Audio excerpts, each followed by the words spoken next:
She is dangerous. She may look like a little girl. They may have said she's sweet little Carly, but unfortunately we all know that that's not true. Haunting video from inside a Mississippi home shows a teenage girl just calmly sitting in the kitchen of that house moments after she shot her mother. Imagine a teenage girl with a sweet smile, a school uniform, and a dark secret so twisted it would shock even seasoned investigators. Throughout history, some of the most terrifying crimes weren't committed by hardened adult criminals, but by girls barely old enough to drive. These weren't cases of teenage rebellion or reckless mistakes. These were calculated, cold-blooded acts that left families shattered and communities in disbelief. From cunning manipulation to chilling violence, these girls proved that age is no barrier to pure malice. In the next few minutes, we'll uncover the most evil teenage girls in history. Cases so disturbing they change the way the world sees innocence forever. This isn't just about the crimes, it's about the mindsets, the motivations, and the chilling reality that evil can sometimes wear the face of a child. Case 1. Sharon Devil's Daughter. Carr. Just seconds into our journey, the audience hears a chilling confession, whispered from a 12-year-old behind bars. Every night I see the devil in my dreams. Killing is my business. That razor-sharp opening lodges itself in memory, setting the tone for a gripping exploration of Sharon Louise Carr, infamously dubbed the Devil's Daughter. Born in Belize in December 1979 and raised in poverty in Camberley, Surrey, she stabbed a stranger, 18-year-old Katie Ratcliffe, 32 times in June 1992, as the young hairdresser walked home from a nightclub. Initially baffled investigators profiled an adult male.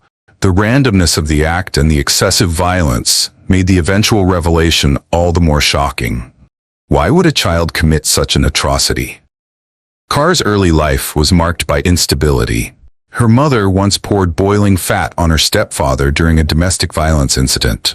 At school, she veered from polite chatter to explosive aggression. By 1990, social services were involved, and she spent only a month in foster care. Criminal psychologist Gordon Tressler admitted the case was unfathomable. This is a difficult case to understand, a child killing someone almost an adult. Her own diary, seized during the investigation, revealed sexual excitement at the killing and chilling fantasies of repetition. 2 years after the murder, in June 1994, Carr attacked a schoolmate, plunging a knife at her in what appeared random. In her young offenders institution, she bragged on phone calls and in writing about murdering Katie Ratcliffe. That confession resurfaced dormant leads and connected the two crimes, shocking law enforcement and the public alike. Ray jury, after 5 hours, delivered a unanimous verdict, guilty of murder, not manslaughter, solidifying her grim place in history as Britain's youngest ever female murderer. During the sentencing hearing, Mr. Justice Baker spoke with grim clarity. You had a sexual motive. Killing, as you put it, turns you on. You are extremely dangerous. Carr received a life sentence with a minimum tariff of 14 years. The verdict and penalty underscored the severity of her actions and the perceived threat she posed to society. Case 2. Morgan Geyser and Anissa Weier. If a thin, faceless figure from the internet could drive two 12-year-old girls to wield a knife in a Wisconsin forest, how deeply must they have believed, how terrified were they, before the blade finally fell? That chilling question opens the investigation. In May 2014, Morgan Geyser and Anissa Weier lured their classmate Peyton Leutner into David's Park after a sleepover, stabbing her 19 times in an act they believed would placate the fictional Slender Man, a dark creepypasta figure born from online lore. Peyton's survival, crawling into traffic and rescued by a cyclist, ignited a nationwide investigation as law enforcement unraveled the layers of belief, obsession, and premeditation woven into the girls' minds. Geyser, described at the time as floridly psychotic by her mother, reported vivid visual and auditory hallucinations, including conversations with Slender Man himself. She was later diagnosed with early-onset schizophrenia, a condition also present in her father. In her confession, Geyser said, "Anissa said that she couldn't do it and then I had to," revealing the twisted dynamics of coercion and delusional error. Weyer, in contrast, exhibited guilt, admitting she felt the act was necessary, a disturbing yet remorseful admission within her warped belief system.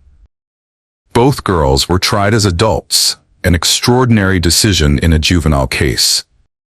In 2017, Geyser pleaded guilty to attempted first-degree intentional homicide, but was found not guilty by reason of mental disease or defect and committed to a psychiatric institution for up to 40 years, under indeterminate terms tied to symptom resolution or age 53. At her sentencing hearing, the judge acknowledged the horrific nature of the assault, but emphasized community protection and the influence of profound psychosis. Weyer, pleading guilty to attempted second-degree intentional homicide as a party to a crime, similarly was found not guilty by reason of mental defect and sentenced to 25 years to life under psychiatric care and conditional supervision. These were young children, overwhelmed by delusional fear, obsession, and online myth, yet capable of planning and execution in a premeditated act. Case 3. Lisa Michelle Lambert, Tabitha Buck, and Lawrence Butch Yunkin. Even within the first 20 seconds, the audience is drawn in by the final whisper that would shatter one family forever. Michelle did it. A chilling dying breath that named Lisa Michelle Lambert as the perpetrator, whispered by Lorie Show, her own classmate, on a cold December morning in 1991 in Lancaster County, Pennsylvania.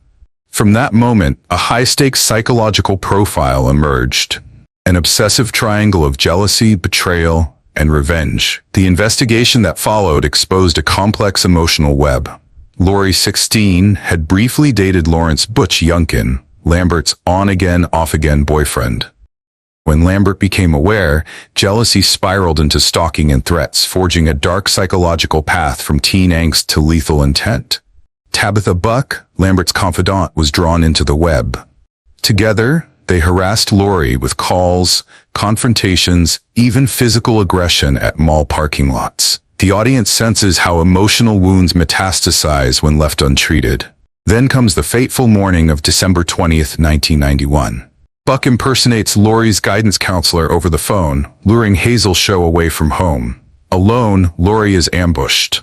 The house becomes a silent stage for murder.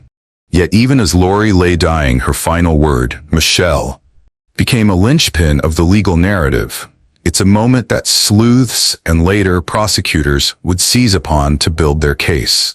Yunkin, who waited nearby, agrees to testify in exchange for a plea. The psychological profile unfolds under interrogation. Lambert's obsessive jealousy, Buck's willingness to act, Yunkin's enabling role. At trial, Lambert is convicted of first-degree murder, Buck of second, Yunkin pleads guilty to third-degree murder. Sentencing hearing. Life without parole for Lambert and Buck. Yunkin gets a decades-long term, later paroled. But the narrative doesn't end with verdicts. A dramatic twist emerges during Lambert's appeals.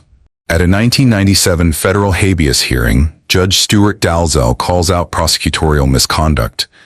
Suppressed evidence, contradictions, even lost items like earrings and bloody socks, and declares Lambert actually innocent, ordering her release and barring retrial. However, this victory is short-lived. In 1998, the Third Circuit overturns the ruling on procedural grounds. Lambert had not exhausted state appeals, sending her back to prison. Buck's story evolves differently. Due to Supreme Court rulings outlawing life sentences for juveniles, her case is revisited. In 2017, she's resentenced to 28 years to life, and decades later, in December 2019, she's released on parole under strict conditions. Case 4. Virginia Christian. Barely beyond childhood, a broom and a towel converged in a single moment of desperation that would shock a state. It's March 18, 1912, in Hampton, Virginia. 16-year-old Virginia Christian, already carrying burdens her tender years shouldn't have known, finds herself accused of striking her white employer, Ida Belote, with a broom handle and forcing a towel down her throat. Was this cold calculation or a panicked act of self-preservation?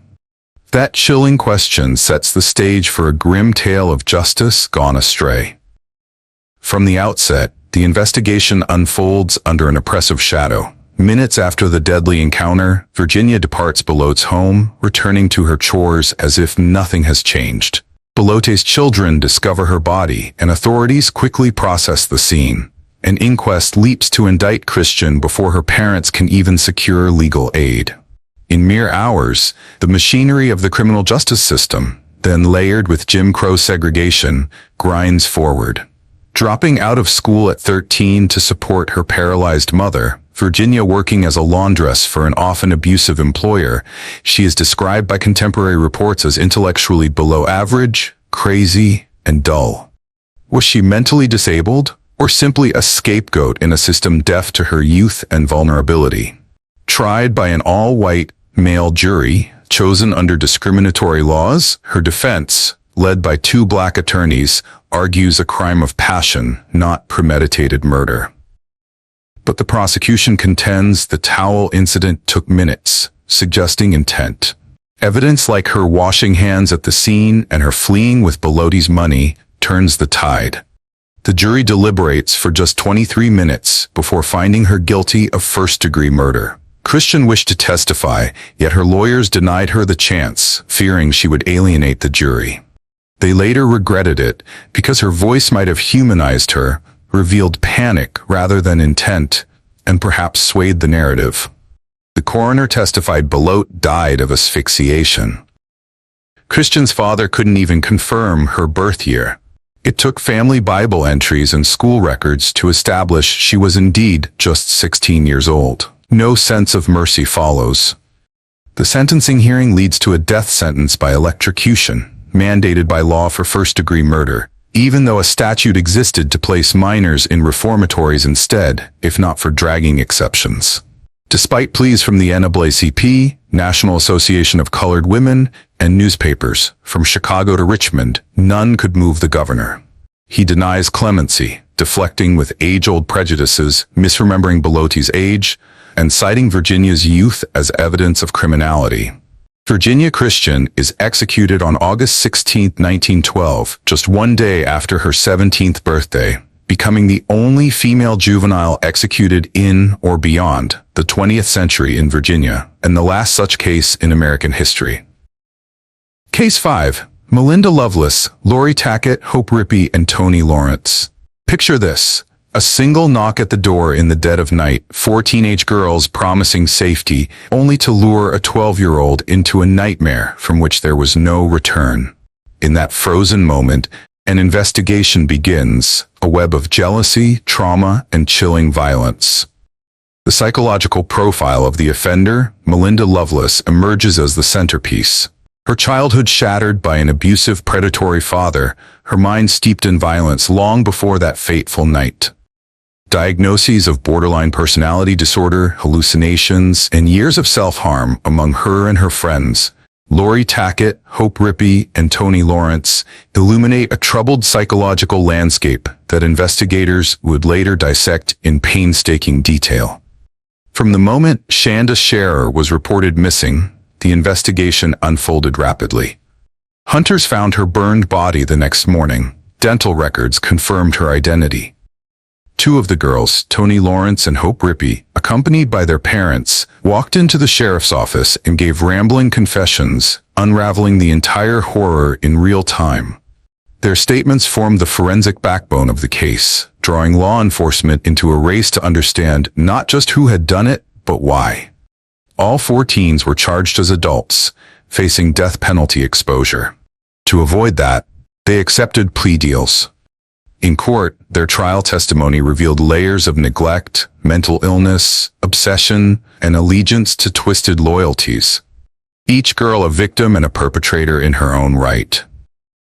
During the sentencing hearing, the judge heard testimony that painted Loveless as the ringleader with deeper scars, claims of sexual abuse by her father, evidence of a traumatic, violent upbringing, all combined with psychological evaluations that exposed fractures too deep for easy repair.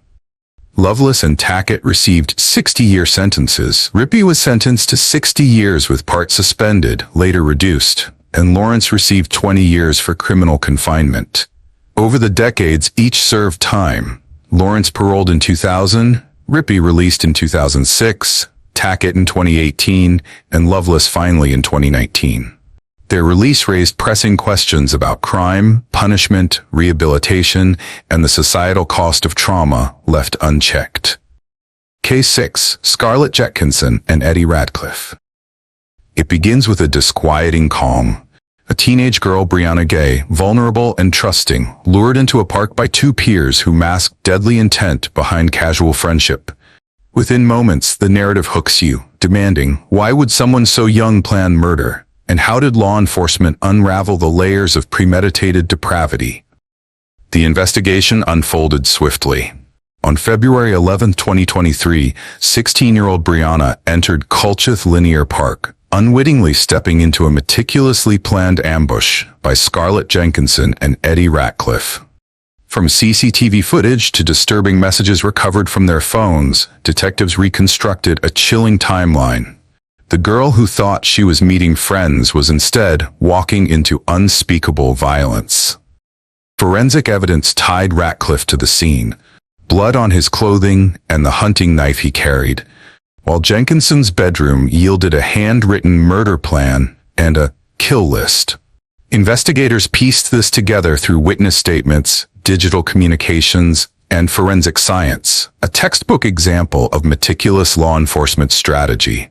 Scarlett Jenkinson confessed that the act was exciting, told psychiatric assessors she wanted Brianna always with her, and even fantasized about keeping a token of the victim. Her fascination with serial killers and dark internet content, coupled with an apparent hunger for control, revealed an alarming personality marked by sadism. In contrast, Eddie Ratcliffe, described by a defense barrister as neurodivergent, was portrayed as socially awkward and manipulated by Jenkinson. He claimed he joined the plot only to gain her help in wooing a girl he fancied. Messages revealed disturbing transphobic language from Ratcliffe, though he denied violent intent. These psychological glimpses showed how two teens under mutual influence could descend into murderous darkness. Both defendants pleaded not guilty. The prosecution presented a mountain of evidence, thousands of deleted text messages recovered, graphic plans for murder, and physical forensic proof. They argued the crime combined sadistic intent with transphobic motivation, highlighting the victim's identity and demonstrating broader societal hate. Defense teams countered with claims of fantasy, coercion, or misunderstanding, but the jury saw the coherence and consistency of the prosecution's case, leading to convictions for murder on December 20, 2023. On February 2, 2024, the judge imposed life sentences, a minimum of 22 years for Jenkinson and 20 years for Ratcliffe, with lifetime license conditions upon release. Case 7. Angela Wrightson. It began with a knock on the door at 14 Stevens Street in Hartlepool on the night of 8 December 2014. Just a gentle interrupt of an otherwise ordinary evening. Within seconds, however, the stage was set for an unimaginable tragedy. The victim, Angela Wrightson, known affectionately as Angie, was not a recluse, but a fragile soul defined by loneliness, hospitality, and alcoholism. At 39, underweight and with a history of hardship and convictions, she would often welcome passers-by into her home for company, never imagining that this open-heartedness would seal her fate. What unfolded next was the kind of sustained nightmare that grips hearts and minds. Two teenage girls, aged just 13 and 14, entered her home that evening under the guise of friendship. They persuaded Angie to buy them alcohol and cigarettes, a simple gesture of goodwill that ignited a brutal investigation into a 7-hour ordeal of torture and murder. A television set, a coffee table, a shovel, a wooden baton studded with screws. Everyday objects turned into instruments of terror in a mind-numbing outpouring of violence that left Angie with more than 100 injuries. Amid calls for help and in the icy grip of fear, the attackers even paused, one posting a Snapchat selfie of the victim with visible facial injuries.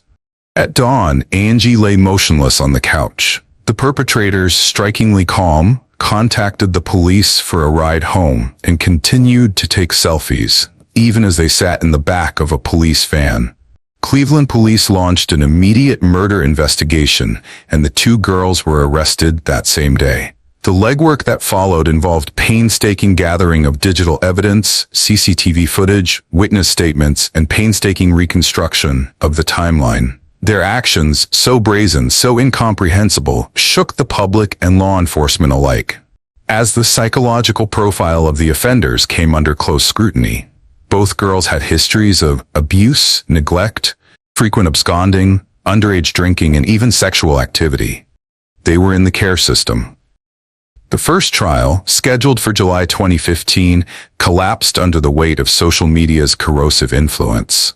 When the retrial began at Leeds Crown Court in early 2016, both girls pleaded not guilty to murder. The elder admitted manslaughter, citing diminished responsibility, but the jury delivered verdicts of guilty. In a sentencing hearing that reverberated across the nation, Mr. Justice Globe denounced the assault as cowardly, gratuitous, and degrading. He delivered life sentences for both, with minimum terms of 15 years before parole would even be considered. Case 8. Jasmine Richardson. On a quiet spring morning in Medicine Hat, Alberta, what began as a routine family home turned into the scene of a horror, instantly gripping investigators and the nation alike. A young boy spotted an eerie stillness through the window and alerted authorities. Within moments, officers were confronted with a triple homicide that would rock Canada's justice system. 3 lives lost, and the unthinkable truth would shock even seasoned detectives. The missing daughter, Jasmine Richardson, just 12 years old, wasn't a victim at all, but a central figure in the crime. Alongside her, 23-year-old Jeremy Steinke, her forbidden older boyfriend, had orchestrated the murder of her parents and younger brother. As investigators pieced together forensic evidence, social media messages, and chilling public profiles, the world watched as the psychological profile of 2 deeply disturbed individuals emerged. Jasmine, once a bright student immersed in fine arts, had spiraled into goth culture, idolizing serial killers, falsifying her age online, and defying parental boundaries. Steinke, unstable and self-styled as a 300-year-old werewolf, reveled in dark fantasies and preyed on vulnerability. Their toxic dynamic, nurtured through platforms like VampireFreaks.com and Nexopia, revealed how isolation and online obsession became conduits for deadly intent. Jasmine, believed to be the youngest person in Canada convicted of multiple first-degree murders, was shielded from public identification due to her age. The court grappled with balancing accountability and rehabilitation. Her sentence, capped at 10 years, was split between secure custody, psychiatric institutionalization, and supervised release, signaling a rare blend of punishment and potential reform. Meanwhile, Steinke faced the full weight of adult sentencing, life imprisonment with parole eligibility after 25 years. The judge imposed the maximum rehabilitation-oriented sentence for Jasmine. When she began attending university classes during her institutional phase, experts noted genuine remorse and progress. By 2016, her sentence concluded and her criminal record was expunged in 2020. Steinke, having legally changed his name, awaits his parole hearing in the decades ahead. Case 9. Sarah Davyy. It starts in 1999, but its unease remains striking. A judge would later call the crime unspeakably wicked. 14-year-old Sarah Davyy and her friend, 15-year-old Lisa Healey, cunningly befriended 71-year-old Lily at her Failsworth home. They entered under the guise of kindness, only to unleash calculated torment. Shampoo was squirted into her eyes, her flesh was slashed, and an agonizing gag forced her false teeth down her throat. They exploited her pension, commandeered her phone for hundreds of calls, and disposed of her body in a canal inside a bin. The brutality was harrowing. But in this telling, there will be no graphic excess, only the chilling facts and their consequences. From the opening moment, an urgent, haunting question grips the audience. How could a teenage girl become so cruel, and how would the justice system respond? The investigation began at the scene, where forensic and police work swiftly unveiled relationships, motives, and the astounding callousness of youth turned violent. Early questioning, neighborhood inquiry, and the discovery of phone logs tied the girls directly to the crime, launching a painstaking investigation that slowly pieced together motive, means, and opportunity. In court, the tone was somber and unyielding. The judge condemned the act, calling it unspeakably wicked, and noted that both girls had shown no remorse. A life sentence, technically indeterminate, was imposed, marking the formal beginning of a long, fraught justice journey. Legal proceedings laid bare not only the gravity of the crime, but also the challenge of sentencing juvenile offenders. How do you account for age, yet deliver accountability? Almost 15 years later, in March 2013, Sarah Davyy was released on license, sparking immediate debate. She would go on to be released and recalled 7 times over the following decade, each breach of parole triggering legal review and reincarceration. At a hearing in 2022, a parole bid was denied after she was found with the opioid painkiller Subutex in her system. Yet in March 2024, following yet another oral hearing, among reports that she had engaged with programs to address how she manages her emotions, the parole board determined that the risk she presented was manageable, ordering her release under strict conditions. Case 10, Iwamatsuo, Japan, 2014. Summer evening, July 26, 2014. What begins as a familiar school day ends in an unsettling invitation.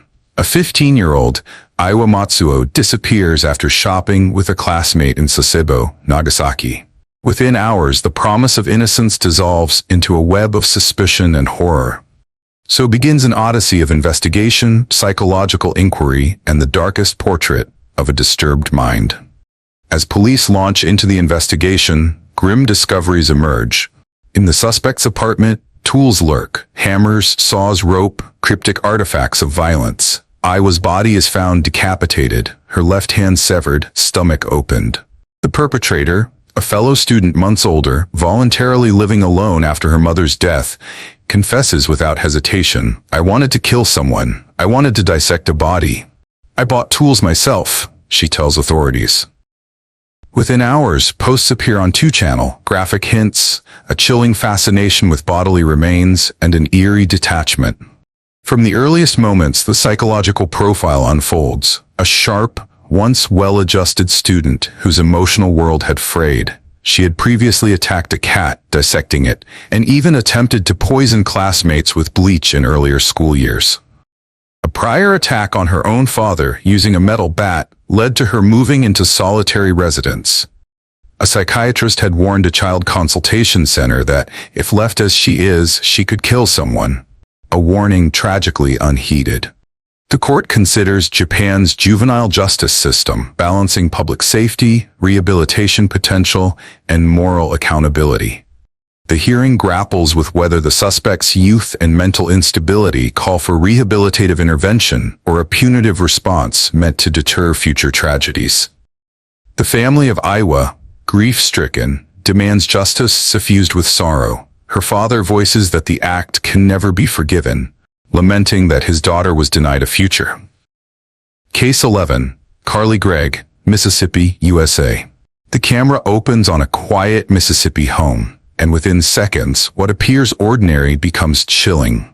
Surveillance footage captures a teenage girl pacing casually through her kitchen, a hidden .357 Magnum behind her back, before gunshots ring out. Those first 20 seconds grasp attention, plunging viewers directly into a moment that fractures childhood innocence.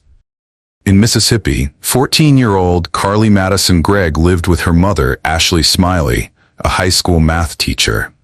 Their seemingly normal day unraveled when Smiley discovered Carly's secret life: burner phones and hidden vape pens containing marijuana. That confrontation triggers the dramatic investigation into a crime that shocked a community. Defense psychiatrists described Carly experiencing profound depression, medication-induced numbness, hallucinations, self-harm history, even dissociative episodes on the day of the shooting. Yet prosecutors called her demeanor diabolical. arguing the calculated nature of texting a friend and her stepfather, a move utterly incompatible with psychosis. Jurors saw camera footage capturing the teen murdering her mother, then calmly texting a friend. "Are you squeamish around dead bodies?" She used her mother's phone to lure her stepfather home before shooting him in the shoulder. He wrestled the gun away and called 911. Her stepfather described walking into the house only to have a gun flash in his face before he disarmed her. Psychiatrists presented conflicting assessments, some emphasizing her mental health struggles, others rejecting insanity defenses and portraying her as fully cognizant. Surveillance footage showed no sign of remorse. She hugged her dogs afterward, texted, even giggled in court. Prosecutors repeated that she was aware and in control. The defense's plea of temporary insanity was swiftly undermined. The jury rendered justice in under 2 hours. Guilty on first-degree murder, attempted murder, and evidence tampering. She was sentenced to life in prison without parole. Her childhood cut off, replaced with a cold sentence of permanence. In the aftermath, her biological father expressed conflicted emotions. He felt she knew right from wrong, calling the insanity plea a very dumb defense, while also conveying shame and sorrow over the tragedy that destroyed 2 families. A later bid for a new trial, citing previously unrevealed details like equine therapy for early auditory hallucinations, was denied. Judges found no new evidence would change the outcome. Case 12, Katie Ruff Murder, UK 2017. It began as a quiet afternoon in York on the 9th of January 2017 when a 7-year-old girl vanished into the winter chill. What followed would shatter a community and spark a harrowing investigation into a senseless tragedy. The voice you hear is that of a teenager, drenched in blood, dialing 999 and admitting she had just ended a child's life.